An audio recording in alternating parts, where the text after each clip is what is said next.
माँ दुर्गा की नवशक्ति का दूसरा स्वरूप ब्रह्मचारिणी का है। यहाँ ब्रह्म का अर्थ तपस्या से है। माँ दुर्गा का यह स्वरूप भक्तों को, सिद्धों को अनंत फल देने वाला है।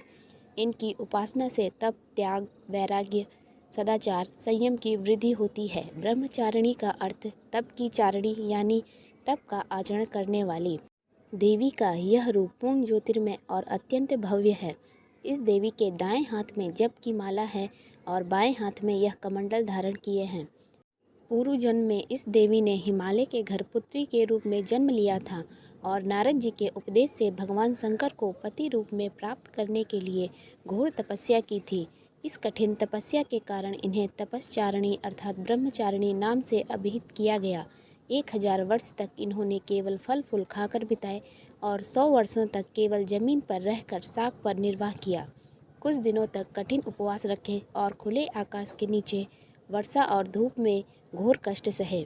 3000 वर्षों तक टूटे हुए बिल्व पत्र खाए और भगवान शंकर की आराधना करती रही।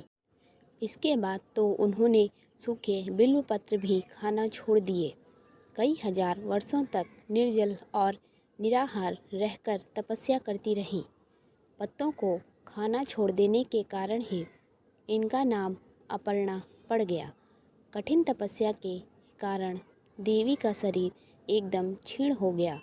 देवता, ऋषि, सिद्धगण, मुनि सभी ने ब्रह्मचारिणी की तपस्या को अभूतपूर्व पूर्ण कृत्य बताया, सराहना की और कहा, हे देवी, आज तक किसी ने इस तरह की कठोर तपस्या नहीं की।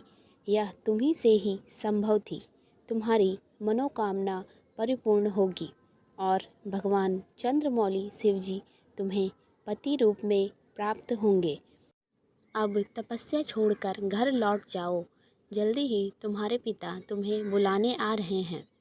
इस देवी की कथा का सार यह है कि जीवन के कठिन संघर्षों में भी मन विचलित नहीं होना चाहिए।